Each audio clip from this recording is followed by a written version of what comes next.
Now let me work one of these for you on 4.4. How about the C choice? Now we're doing separable. So what we need is all of the y's on one side, all the x's on the other side. So we will take this and we will divide both sides by x. That'll get rid of the x's on the left. Now that'll give us a y dy dx and a y squared plus 9 over x.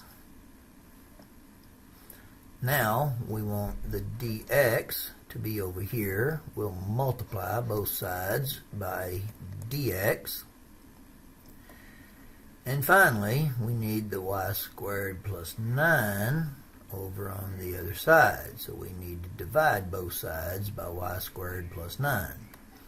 So that'll leave y divided by y squared plus 9. And that would leave 1 over x dx. Now we integrate both sides. On the left-hand side, that looks like a straight substitution. So remember, if we let u be y squared plus 9, then du would have to be a 2y.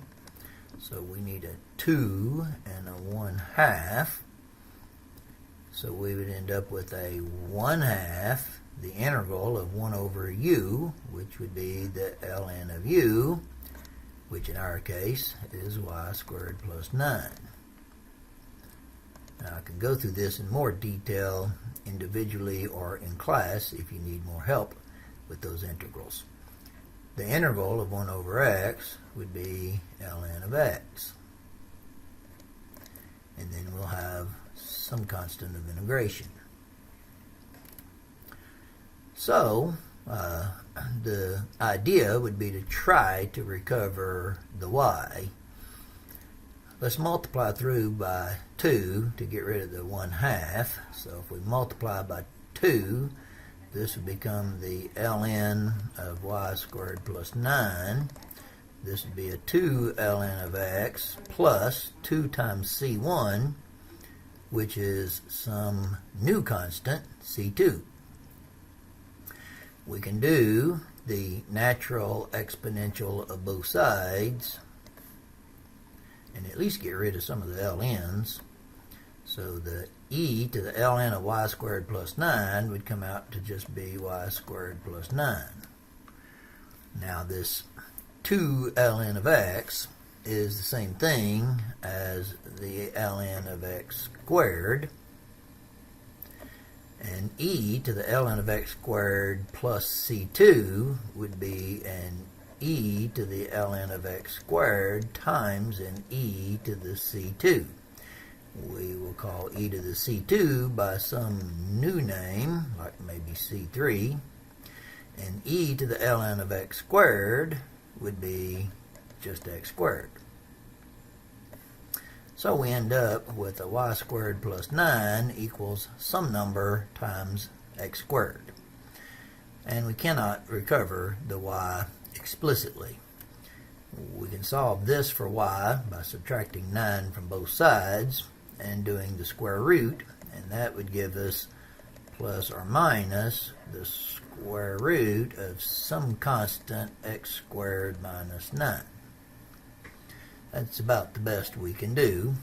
We could also write this as a some constant x squared minus a y squared equals a 9.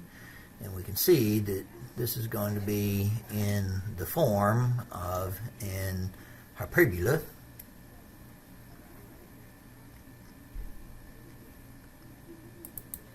So now let's take a look at one of these initial value problems. How about the first one? Now again, because it's separable, we would like to get the y's on one side, x's on the other. We'll multiply both sides by y, and we'll multiply both sides by dx.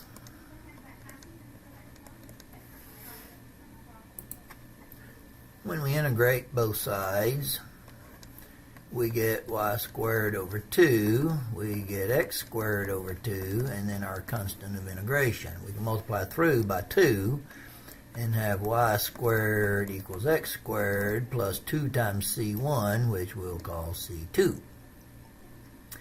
And just like before, we can't totally recover the function y, but we can get close. If we do the square root of both sides here, we would have plus or minus the square root of x squared plus some constant. Now, according to our initial condition, we know that the y is positive. So we will select the positive one of these. We will use a 3 for y, a 1 for x, and see what we get. Well, if we square both sides, this would be a 9 equals 1 plus c, or c would be an 8.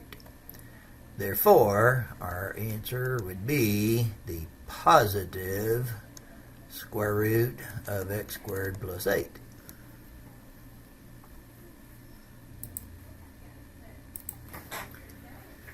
Now 4.7c has some interesting algebra going on, so let me show you how we can make this separable.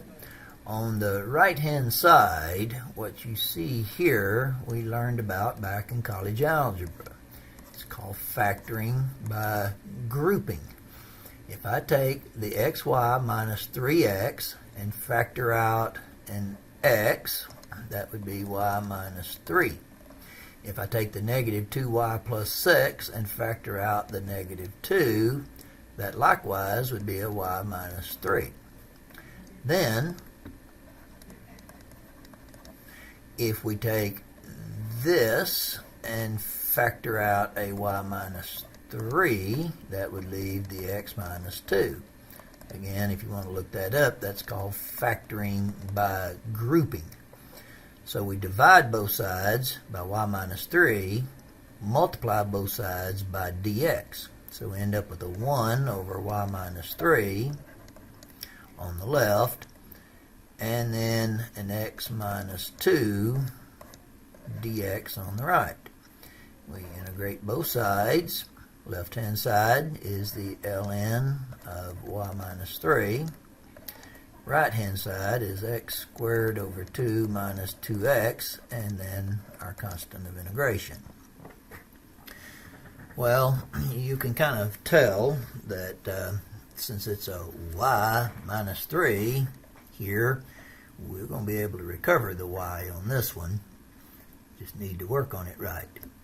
We'll do the natural exponential of both sides. E to the ln of y minus 3 is going to give us just y minus 3.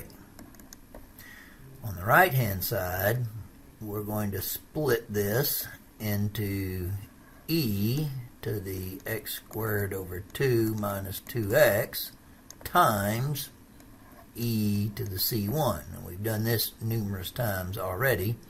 E to the c1 is some constant, which we will now call c number 2.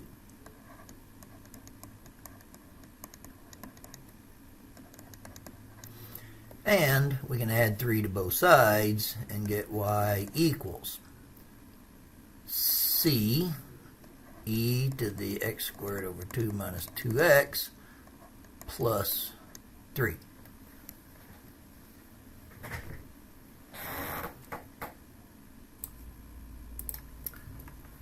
Alright, on the last one, let's take a look at the C choice.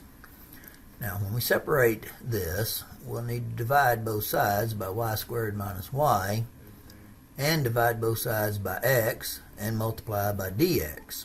That would give a 1 over y squared minus y on the left.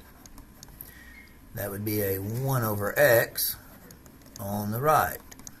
And then we need to integrate both sides. Now the right is not a problem. The integral of 1 over x is ln of x. This left-hand side is a problem. Now, I've mentioned in class, and I've done it in some of the videos before, to expedite matters, I really would like it if you would be typing these on a TI-89 so you can get right to the solving of the differential equations without getting bogged down in the tedious details of the integral. However, I'll go through the tedious details of the integral on this one to show you why I would prefer you using your TI-89. This 1 over y squared minus y we tackled back in Calculus 2 by the process called partial fraction decomposition. So to do the integral of 1 over y squared minus y, we'll change that to y times y minus 1. And we'll recognize that that 1 over y times y minus 1 is some number over y plus some other number over y minus 1. So the two fractions that compose 1 over y times y minus 1 is what we are trying to recover. Now again, the TI-89, we had already been finished with this.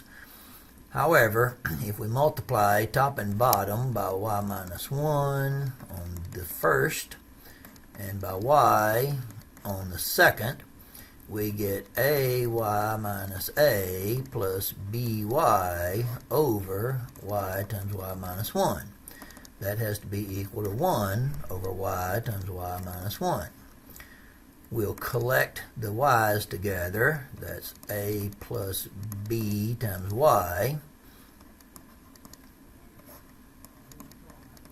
And we'll simply recognize the only way for these two to be equal is for the a plus b, the coefficient of y, to be a 0, and for the constant to be a 1. Now this bottom one tells us a has to be negative 1, and if we substitute that back here, we know that b has to be a positive 1. Therefore, this integral is a negative 1 over y and a 1 over y minus 1.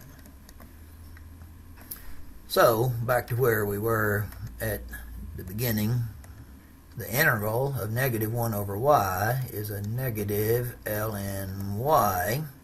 The integral of 1 over y minus 1 is an ln of y minus 1. Now, according to the properties of logarithms, we can put these two together, since this one is negative, into the ln of y minus 1 over y. And we already talked about this. The integral of 1 over x from way up there is the ln of x, and then our constant of integration here. So we can do the natural exponential of both sides. This comes out to be a y minus 1 over y. This is an e to the ln x times e to the c1. We will rename e to the c1 as c2. E to the ln of x is just x.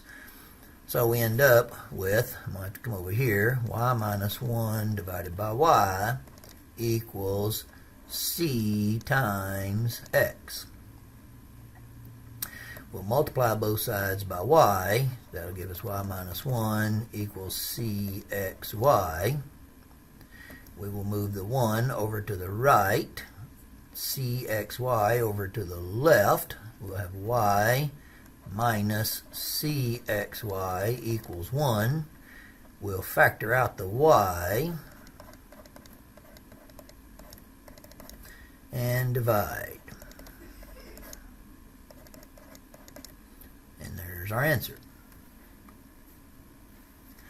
We will substitute the conditions, 1 for x, 2 for y, to give, I'll write that down, to give 2 equals 1 over 1 minus c times 1. So 2 is equal to 1 over 1 minus c, which would give us a 1 minus c equals 1/2.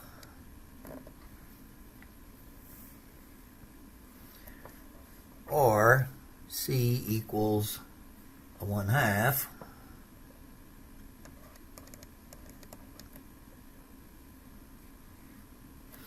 So we would end up then with a y equals 1 over 1 minus 1/2 x. Now we could multiply through by 2, top and bottom, which means it wouldn't change anything, and have 2 over 2 minus x, which would be a little nicer looking.